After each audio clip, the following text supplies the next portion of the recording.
કેદારનાથ ધામ અને હેમકુંડ સાહેબ માટે રોપવે પ્રોજેક્ટને કેન્દ્રીય કેબિનેટની મંજૂરી। કેદારનાથમાં રોપવેમાં 8 થી 9 કલાકમાં પૂર્ણ થતી યાત્રા 36 મિનિટમાં પૂર્ણ થશે। રાષ્ટ્રીય રોપવે વિકાસ કાર્યક્રમ હેઠળ ઉત્તરાખંડમાં સોનપ્રયાગથી કેદારનાથમાં 12.9 કિલોમીટર અને ગોવિંદ ઘાટથી હેમકુંડ સાહેબજી 12.4 કિલોમીટર સુધી રોપવે બનાવવામાં આવશે। રોપવેમાં સૌથી અદ્યતન ટ્રાય કેબલ ડિટેચેબલ ગોન્ડોલા ટેકનોલોજી હશે અને દર કલાકે 1800 યાત્રાળુઓ અને દરરોજ 18,000 યાત્રાળુઓનું પરિવહન કરવામાં આવશે। એક માર્ગે કેદારનાથ પહોંચવામાં ઓછામાં ઓછા 9 કલાક લાગે છે।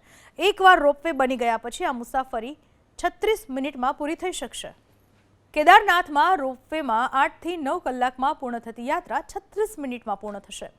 રાષ્ટ્રીય રોપવે વિકાસ કાર્યક્રમ હેઠળ ઉત્તરાખંડમાં સોનપ્રયાગથી કેદારનાથમાં 12.9 કિલોમીટર અને ગોવિંદ ઘાટથી હેમકુંડ સાહેબજી 12.4 કિલોમીટર સુધી રોપવે બનાવવામાં આવશે। રોપવેમાં સૌથી અદ્યતન ટ્રાય કેબલ ડિટેચેબલ ગોન્ડોલા ટેકનોલોજી હશે અને દર કલાકે 1800 યાત્રાળુઓ અને દરરોજ 18,000 યાત્રાળુઓનું પરિવહન કરવામાં આવશે। એક માર્ગે કેદારનાથ પહોંચવામાં ઓછામાં ઓછા 9 કલાક લાગે છે।